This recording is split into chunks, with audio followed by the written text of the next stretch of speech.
이미지 하나 잠깐 좀 봐주시기 바랍니다. 겉옷을 좀 잠깐 좀 관찰해 보시고요. 뭐가 잘못됐는지 한번 찾아내 보시면 좋겠습니다. 뭐가 지금 잘못됐는지. 첫 단추가 지금 잘못 끼워져 있습니다. 그러니까 첫 단추가 잘못 끼워지면 다음 단추들도 다 잘못 끼워지게 되는 거죠. 그래서 이 첫 단추를 바르게 끼우는 것은 그만큼 이제 중요한 것을 이 이미지를 통해서 우리 생각해 보게 됩니다. 하나님을 경험한 사람들, 하나님을 경험한 사람들이 첫 번째로 반응하는 그 모습은 하나님을 예배하는 것입니다. 그래서 이 예배는 그리스도인들의 삶에 마치 첫 단추와도 같다고 말할 수 있습니다. 지난 주일날에 2024년 이 한 해를 잘 살기 위해서 지혜의 실체가 되시는 바로 그리스도를 구하는 삶을 사는 것에 관해서 말씀을 함께 살펴봤습니다.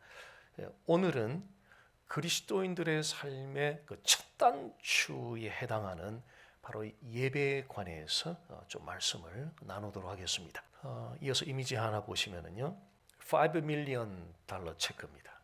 눈이 번쩍 하신지 모르겠어요. 자, 이 $5 million 이 달러 진짜 체크를 4살짜리 아이에게 좀 준다고 가정을 한번 해보십시오. 그 아이가 $5 million 체크를 받아서 어떤 반응을 보일 것 같으세요? 4살짜리, 뭐 3살, 4살. 틀림없이 아마 그 아이는 그 $5 million 체크를 찢거나 버리거나 아마 그럴 거예요. 왜냐하면 4살짜리 아이는 이 $5 million 가치를 모르기 때문에. 그런데 이 $5 million를 여러분들이 발견했다면 어떻게 반응하시겠어요? 바로 은행에 디파짓해서 아주 소중하게 보관을 할 겁니다. 왜냐하면 이 $5 million 이 체크의 가치를 인식하기 때문에, 알기 때문에. 아주 오래전에 어떤 그 20대 그때 한 중반쯤 되는 이 청년 자매가 12월 둘째 주일날 이 성가대 크리스마스 이 특별 찬양을 하고 바로 다음 날 월요일날 뉴욕으로 여행 가기로 친구들하고 다 약속을 하고 비행기 티켓팅까지 다 해놓았습니다. 근데 교회에서 좀 상황이 생겨서 그 특별 찬양하는 그 순서를 한 주 미루게 됐어요. 성탄주일로 이제 연기를 하게 됐는데 교회에서 연기하게 되었다는 이 소식을 들은 자매가 그때부터 고민하기 시작했어요. 어떻게 해야 될지.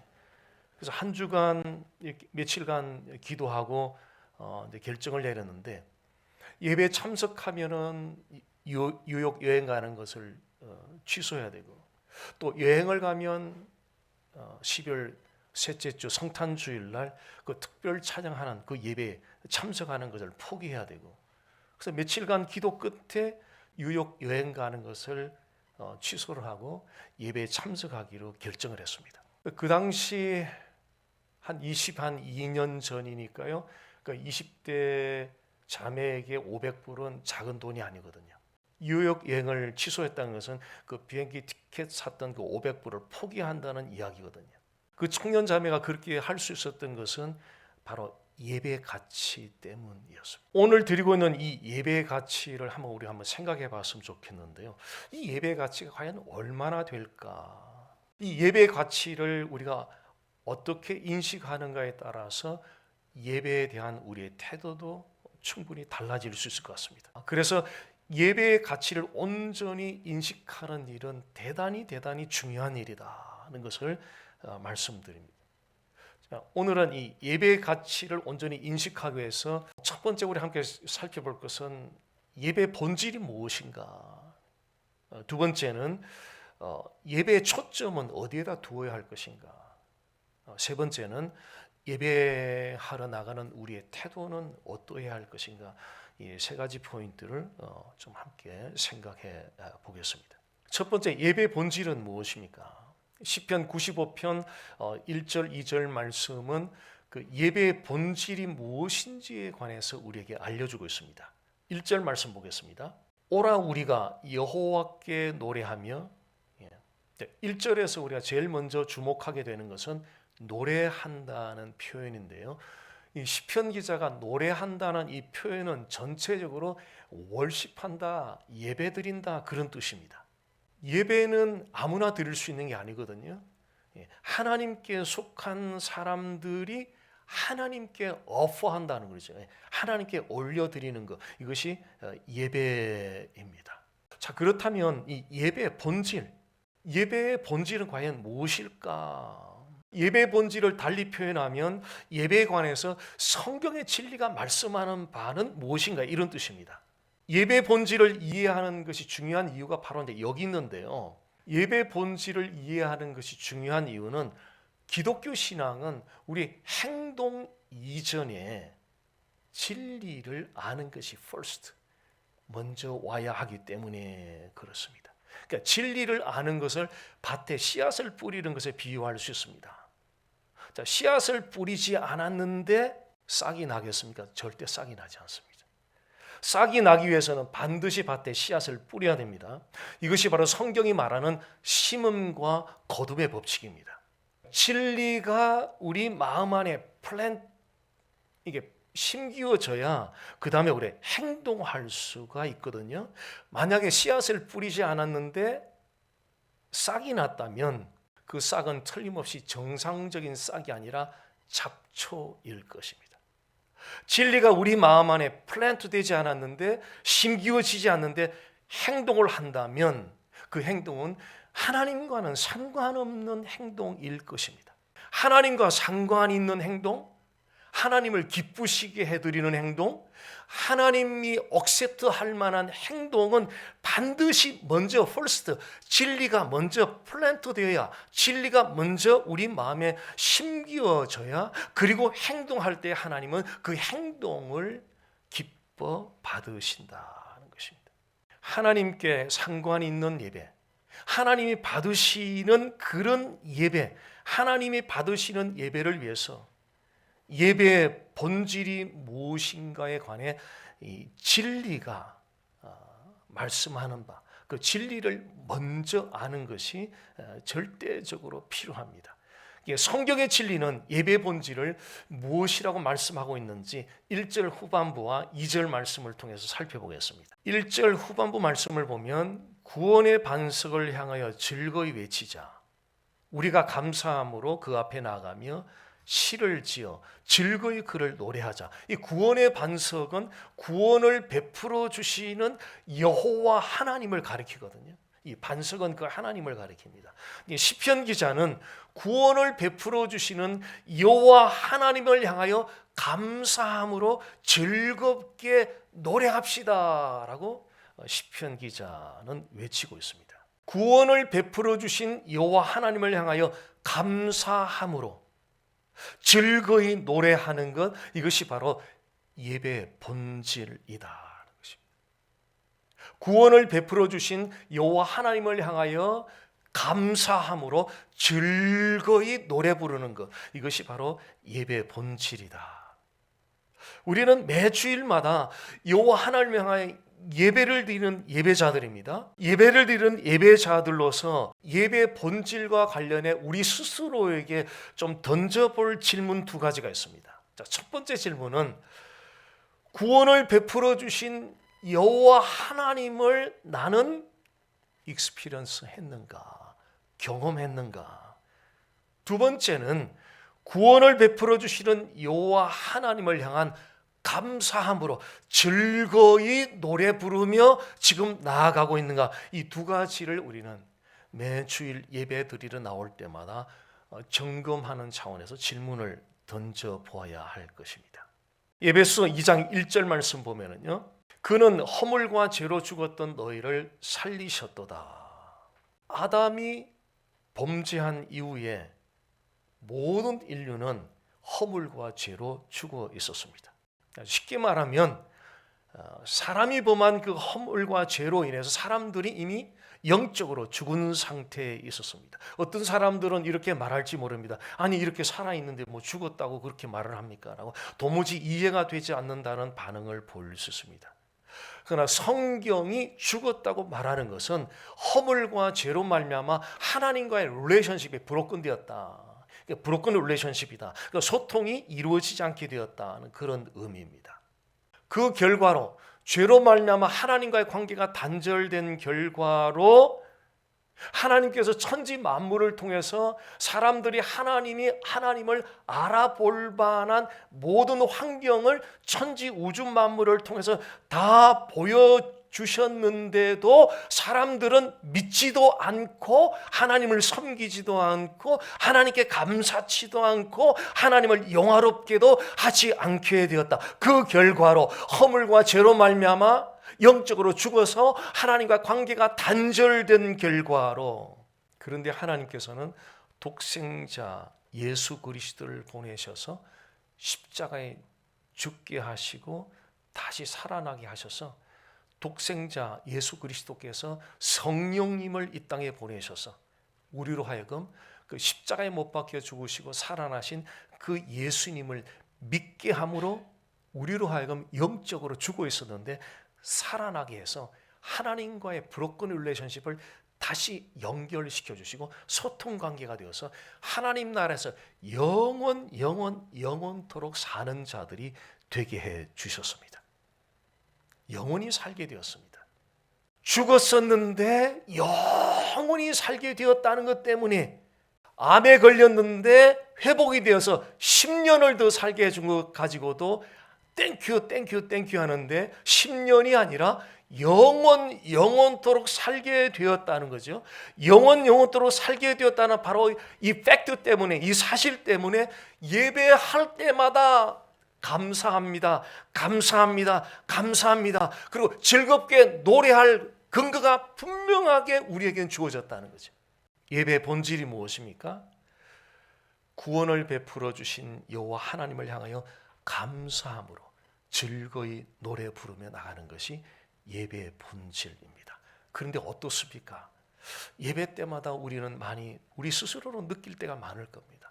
그 여호와 하나님을 향하여 즐거이 노래 부르며 나가야 되는데 그렇지 못할 때가, 예배의 본질은 그 여호와 하나님을 향하여 감사함으로 즐거이 노래 부르며 나가는 것이, 이것이 예배의 본질이라는 사실을 이론적으로는 알고 있는데 실제 예배 현장에서는 실제로 우리가 감사함으로 즐거이 노래 부르고 나가는 모습이 생략된 채 없는 상태에서 예배를 드릴 때도 적잖이 있다는 것 때문에 우리 모두가 아마 고민하는, 누구에게도 말은 못하는데 고민하는 공통점이 아닐까 하는 생각을 가져봅니다.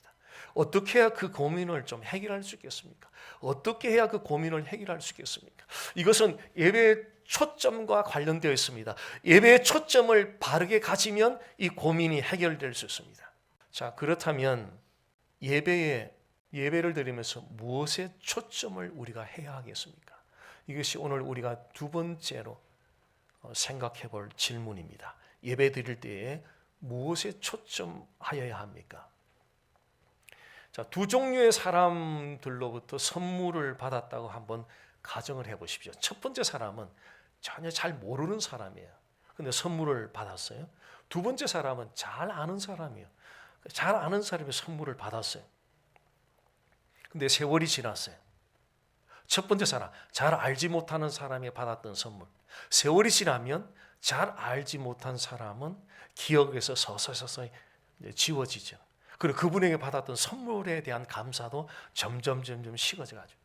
그런데 내가 잘 아는 사람에게 받은 그 선물은 세월이 지나도 내가 그 사람을 잘 알기 때문에, 그 사람을 잘 인식하기 때문에 그분이 준 선물도 세월이 지나도 감사가 계속 이어질 수 있다. 구원을 베풀어 주신 여호와 하나님께 감사함으로 즐거이 노래 부르며 예배를 하는 것은 그리스도인들로서는 당연한 일입니다. 그런데 실제로는 그렇지 못한 우리 자신을 발견할 때 우리가 취하여야 되는 태도는 바로 그 구원을 베풀어 주신 그 여호와 하나님이 누구신지를 초점해야 됩니다. 누구신지를 초점해야 됩니다. 누구신지를 잊어버리면 그분이 행한 일들도 그분이 주신 선물들도 다 잊어버리게 돼 있거든요. 출발은 그분이 누구냐는 거예요. 우리의 구원을 베풀어 주신 그분이 누구냐는 거예요. 그분을 초점한다는 거죠. 그분을 초점할 때 성령께서 우리 마음에 은혜를 부어 주셔서 그분을 향하여 감사함으로 즐거이 노래 부르며 예배드리러 나갈 수 있게 된다는 거죠. 자, 이제 그분이 어떤 분인지 오늘 주어진 본문 말씀 속에서 살펴보겠습니다. 3절에서 5절입니다. 여호와는 크신 하나님이시요 모든 신들보다 크신 왕이시기 때문이로다. 땅의 깊은 곳이 그의 손 안에 있으며 산들의 높은 곳도 그의 것이로다. 바다도 그의 것이라. 그가 만드셨고 육지도 그의 손이 지으셨도다. 이 3절에서 5절은 여호와 하나님을 만물을 지으신 창조주 하나님, 또 모든 것을 주관하시는 가장 위대하시고 가장 크신 주권자이심을 증거하고 있습니다. 두 가지입니다. 창조주요 주권자, 만물을 지으신 창조주이시고 모든 것에 대한 주권을 가지신 주권자이신 여호와 하나님이 우리에게 구원을 베풀어 주셨습니다. 구원이라는 선물을 우리에게 주신 그분이 누구시냐는 거예요. 그분이 누구시냐는 거예요. 그분은 만물을 지으신 창조주 하나님이시고 또한 만물을 주관하시는 주권을 가진 주권자이십니다. 이것은 우리 기독교 신앙에서 대단히 중요한 대목입니다. 사실은요. 왜냐하면 모든 종교는, 기독교를 제한 모든 종교는 출발이 사람에게서 시작이 되거든요. 사람의 정성에서 시작이 되고 사람의 열심에서 시작이 되는데, 기독교는 거기에서 시작되는 것이 아니라 언제나 그분에게서 시작이 되거든요. 그분이 행한 일도 두 번째예요. 그분의 외아들이 죽은 것도 두 번째고 부활도 두 번째고 성천도 두 번째고, 그분이 누구시냐는 거예요.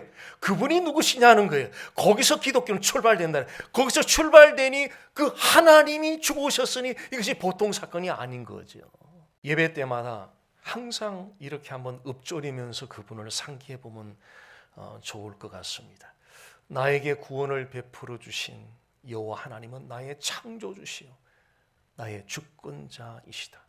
나에게 구원을 베풀어 주신 여호와 하나님은 나의 창조주시요 나의 주권자이시다. 나에게 구원을 베풀어 주신 여호와 하나님은 나의 창조주시요 나의 주권자시다. 나에게 구원을 베풀어 주신 여호와 하나님은 나의 창조주시요 나의 주권자이시다. 나에게 구원을 베풀어 주신 여호와 하나님은 나의 창조주시요 나의 주권자이시다. 한번 반복해서 그분을 초점해서 읊조려 보십시오. 신비로운 성령의 은혜가 임하게 될 것입니다. 예배의 감사와 즐거움은, 예배하면서 그 감사와 즐거움은 리듬에서 나오는 것이 아니라, 그 가사에서, 리듬에서, 음악에서 나오는 것이 아니라, 예배의 감사와 즐거움은 여호와 하나님이 누구신지를 초점할 때에 성령께서 우리 마음에 부어주시는 은혜의 결과로 예배 가운데 감사와 즐거움이 나오게 된다 하는 것입니다. 세 번째 우리가 생각해 볼 질문은, 자, 그러면 하나님 앞에 나갈 때 우리가 어떤 태도로 나가야 되는가? 6절 말씀입니다. 오라 우리가 굽혀 경배하며 우리를 지으신 여호와 앞에 무릎을 꿇자. 그러니까 굽혀 경배하고 여호와 앞에 무릎을 꿇는 행위는 쉽게 표현하면 영적 가난함이에요. 그러니까 나 자신에 대해서는 한없이 영적으로 가난한 것을 인정하고, 동시에 하나님을 향해서는 전적으로 의존하는 상태가 굽혀 경배하며 무릎을 꿇는 행위의 의미입니다. 그러니까 자기 자신에 대해서는 영적 가난함을 인정하는 것, 이것은 마치 뱅크럽시를 선언하는 것과 같습니다. 뱅크럽시 하면 할 수 있는 것이 아무것도 없습니다. 비즈니스도 할 수 없어요. 론도 얻을 수 없어요. 집을 살 수도 없어요. 심지어 크레딧 카드도 만들어낼 수가 없어요. 자신의 영적 가난함을 인정하게 되면 나 스스로는 아무것도 할 수 없다는 걸 인정하고 받아들이게 돼요. 나 스스로는 하나님을 믿을 수도 없고, 나 스스로는 하나님을 예배할 수도 없고, 나 스스로는 하나님을 사랑할 수도 없고, 나 스스로는 하나님을 영화롭게 할 수도 없고, 나 스스로는 하나님을 위해서 선한 일을 행할 수도 없다는 사실을 우리는 스스로 인정하게 됩니다. 이것이 바로 영적 가난함을 인정하는 상태입니다. 화이트하우스에 초대대에 가는 사람들은 아무나 가지 않습니다. 백악관에서 아무나 초청하지 않습니다. 사회 각 분야에서 검증된 사람들, 퀄리파이 된 사람들, 자격을 갖춘 사람들을 백악관에서 초청해서 함께 파티를 하기도 합니다. 그러나 하나님께 예배드리러 나가는 사람은 전혀 다른 개념입니다. 하나님께 예배드리러 나가는 사람들은 나 스스로는 아무것도 할 수 없다는 영적 가난함을 철저하게 깨닫고 인정하는 사람들만이 하나님께 예배하러 나갈 수가 있습니다. 스스로는 아무것도 할 수 없다는 바로 영적 가난을 인정하기 때문에 철저하게 의존할 곳은 그분밖에 없다는 것을 철저하게 깨닫고 받아들이고 의존하게 됩니다. 비록 우리 스스로는 아무것도 할 수 없는 바로 그런 존재지만은 여호와 하나님을 철저하게 의존하고 나아가면 하나님이 이 예배를 받으신다는 것을 믿는 그 사람들이 예배자들입니다. 그래서 하나님은 우리가 있는 모습 그대로 나오기를 원해요. Come to me, come to me, come to me, as you are, just as you are. Come to me. 가꿔서 만들어서 오려고 하지 말고 흙 묻은 모습 그대로, 실패한 모습 그대로, 모순투성이의 모습 그대로, 추한 모습 그대로 Come to me, just as you are. 그냥 그대로 나오라는 거예요. 이것이 바로 백악관의 초청과 하나님의 예배로의 초청의 다른 점이다. 그래서 하나님이 좋으신 거예요. 그래서 하나님이 좋아요. 자, 예배 가운데 하나님을 초점하기 위해서 우리가 어떤 태도로 나가야겠습니까? I'm nothing, but God is everything. 그래서 하나님을 철저하게 내가 의존한다는 바로 그런 자세로, 그런 태도로 하나님께 나가야 됩니다.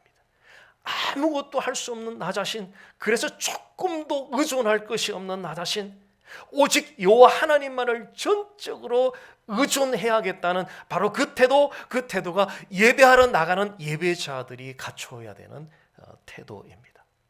자, 새 자동차는 굉장히 소중히 여깁니다. 처음에 자동차 사면은 먼지 하나라도 안 찔까봐 얼마나 귀중하게 여기는지 몰라요. 왜냐하면 그 새 자동차에 대한 가치를 인식하기 때문에, 예배가 소중한 이유는 이 예배의 가치를 인식하기 때문에, 예배의 가치는 허물과 죄로 죽었던 우리가 살아난 거지. 우리를 살리기 위해서 예수님을 통째로 내어줌으로 구원을 베풀어 주신 바로 그 여호와 하나님 향하여 감사함으로 즐거이 노래 부르며 나가는데 예배의 가치가 있기 때문이에요. 그래서 그분을 항상 초점하는 거죠. 나의 창조주가 되시고 나의 주권자가 되시는 바로 그분을 항상 초점하면서 그분에 대한 감사를 노래로 부르면서 예배 앞으로 나가게 되는 것입니다.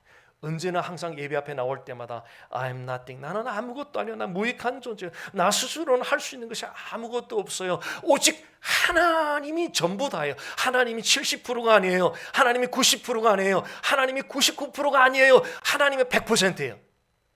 I am nothing 0%. 하나님이 100%예요. 전적으로 당신만을 의존해야 돼요. 의존하지 않으면 저는 예배 드릴 수가 없어요.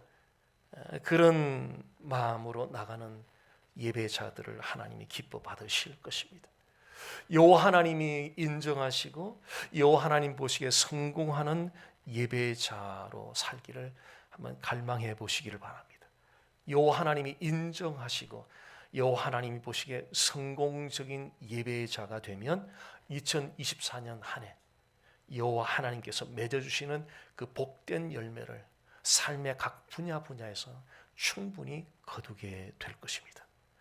예배는 첫 단추입니다. 예배가 첫 단추가 얼마나 중요한지는 2024년 12월 마지막 날 가서 올 한 해를 리뷰해 보면 첫 단추를 잘못 끼웠을 때 이 한 해가 어떻게 지나갔는지를 점검해 보면 이것이 사실이라는 것을 어느 정도는 우리가 가늠해 볼 수 있을 겁니다. 이 첫 단추, 삶의 첫 단추, 예배에 성공함으로써 삶 전체를 여호와께서 아우러 주시고 열어 주시고 복 주시는 한 해가 되시기를 간절히 축원합니다.